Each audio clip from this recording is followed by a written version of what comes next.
Hi there, I'm Budda and you're watching Dr. Guitar, a show for all you guitarists out there. In today's episode, I'm comparing some of my ribbon mics. A ribbon mic is a mic made with a ribbon, so usually an aluminum ribbon, which is a very, very thin stripe that moves with air and translates that to a mic preamp. So as opposite to a dynamic microphone or to a condenser microphone, which are the other two types of microphones there are. So a dynamic microphone like a Shure SM57, which is the most common dynamic microphone, especially for guitars. A dynamic microphone is a diaphragm that it's a moving coil, so it moves as air passes through it. So it's usually circular, and then it moves like it's the opposite as a speaker. It's exactly the opposite as a speaker. So it's a moving coil that moves when it gets air pushing it and moves back when the air is pushing back. And it is a passive microphone, so it has no need for power. A condenser microphone, on the other way, is a microphone that is amplified on itself, so it needs power, and it is a lot more sensitive. So the difference usually between a dynamic and a condenser mic is that the dynamic mic is a lot harder, is a lot less sensitive, so it's great for recording loud sources like guitar amps, snare drums, trumpets, etc. But it has not enough detail, not enough transient. It compresses a little bit depending on the size of the diaphragm. If, for example, in a Shure SM7, the diaphragm is a little bigger, so it takes a little more time to react to the sound that comes into it. So taking more time to go back and to push again, it means it's a little slower, so it's a little compressed sounding wise. A condenser microphone is usually faster. It has a lot more detail, usually a lot more spectrum, so it goes from the low to the high. And a dynamic like a Shure SM57 has a little less lows, a little less highs, is a little harder. That's why it's great on snare drums and guitars, because usually those instruments are already compressed and need some compression. So when you hit a snare drum, it will be bah! It will have a huge transient, a huge impact, and it dies really quickly. So the SM57 is able to get a better balance from the high peak when you hit the snare, and then from the decay of the signal. Whereas if you use, for example, a small diaphragm condenser, like an AKG 391, CK391, it is super fast, so it will get the real first impact of the drumstick on the head, but it decays real fast. So I hope this is helping. So you have dynamic microphones, which are a lot less sensitive. You have condenser microphones, and for a while it has been like that. But there is an old technique of building microphones that stopped being used usually because the mics were too sensitive, and that is ribbon mics. So the ribbon mics have a ribbon, usually a big ribbon, so it is between these two, it's thinner than a paper, so it's real thin, and it moves with air. Like if this was the ribbon, when the sound pushes it, it folds like this, and then it gets back on place. This makes for a very smooth, very natural sounding microphone, but it is a little fragile. It is a lot more fragile than, for example, an SM57, which is almost a hammer made into a microphone. So I think that was the main reason why it stopped being used, and because it sounds a little older, old school. It has less top end naturally, but you can EQ it, and the top end is over there. So it's not filtered out. It's just not that enhanced. So it is a little darker, but a lot warmer. And with digital recording technique being used so much, what happens when you record to tape usually flattens out the highs, it compresses a little bit, and it smooths the tone.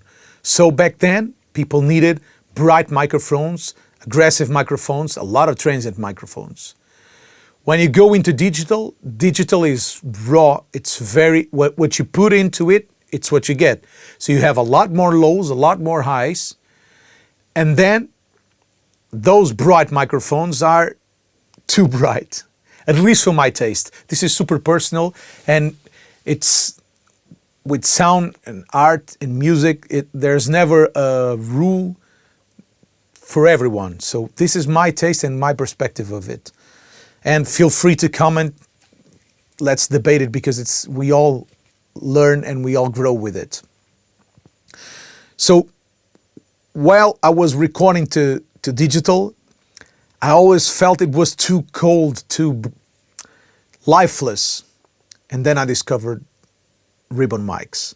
It was when Royer launched their R121, which is the staple of the industry till this day. And then a lot of brands started reissuing or making new ribbon microphones, like the Sontronics, the SE Electronics. Even Shure has a great ribbon microphone. And I started to gravitate towards those mics. What they make, usually they sound exactly as what I hear in the room. So they're not that great to close mic, because they have a lot of proximity effects. So if you close mic a source, you will have a lot of lows. And unless you want that, they are not that great on that kind of mic capturing. But they are great like 1 meter away from the speaker cabinet or from the source, or even more. So they are great room mics, because they tend not to have a lot of highs. They are great distant mics. And one of my favorites is the Beyerdynamic M160. It was used by Led Zeppelin on, for example, When the Levee Breaks. The drum sound is 2 M160s on the top of the building and very high above the drums, and that's the drum tone. But Hendrix used it on guitar, so why won't I use those mics? So I have 2 M160s, I have 2 M130s, which are the Beyerdynamic compatible, because then usually with ribbon mics there are figure 8 pattern. So what means figure 8 is that they listen from here and from here, but they have great rejection from the sides and the top and the bottom, which is great to use in a recording session, because you can put tone that you don't want in the sides or in the top of the bottom, and then you only have back and forth. But you also have MS technique. I'm not entering there because this is not what the episode is about. So I have a lot of ribbon mics and I love it. And I decided to test it on guitar as a close mic technique, and to figure out if there's any difference between the ribbons, because there are ribbons that cost like 1,500 euros. There are ribbons that cost 99 euros. Some cost 500 euros. So do they sound different? Is the most expensive the best one? And as usually, it's hard to get to a conclusion, because it will depend on how and why you are using the mic. But I decided to test it, and I tested it with my Lone Star. I recorded 3 different guitars, 3 different kind of riffing, 3 different tones, so you can listen and compare it in three different situations. I also put an SM57, which is the staple of the industry, so you can compare how do those ribbon mics sound compared to the SM57. Usually they have a lot more bass, a lot more bass, a lot less mid-range, and a lot less brightness. That's usually what they have. But they all sound very different. So I used the two Beyerdynamics, the M160 and the M130. I used two Sontronics, the Delta and the Sigma, being the Delta a specific mic for guitar miking, guitar cab, and the Sigma a more generic ribbon mic. Then I also used the SE Electronics R1, and I used the Thomann RB500, which is a T-bone, very inexpensive ribbon mic, also on the guitar cab. That's very inexpensive, like 99 euros. All the others cost more than 500 euros. And I tested it, and I hope it translates to you. Please let me know.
What are your thoughts? Please leave your comments. Let me know.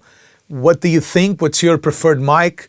If I haven't tested one of the mics that you choose, please let me know. Even if they are dynamic, I don't care. Let's start a dialogue and let me know how you mic guitar amps, how you like it.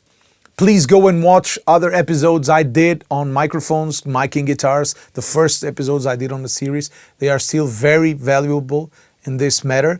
This episode was just about the ribbon mics. I hope this was helpful to you. If you haven't done it yet, please subscribe to the YouTube channel. Click the bell, leave your comment. Sometimes a comment, a doubt that you have will help others too that have the same doubt, and then we'll chat. We'll try to get better knowledge of this stuff, which is playing, recording, and leaving music. Thank you so much. We'll see each other next week. Bye-bye.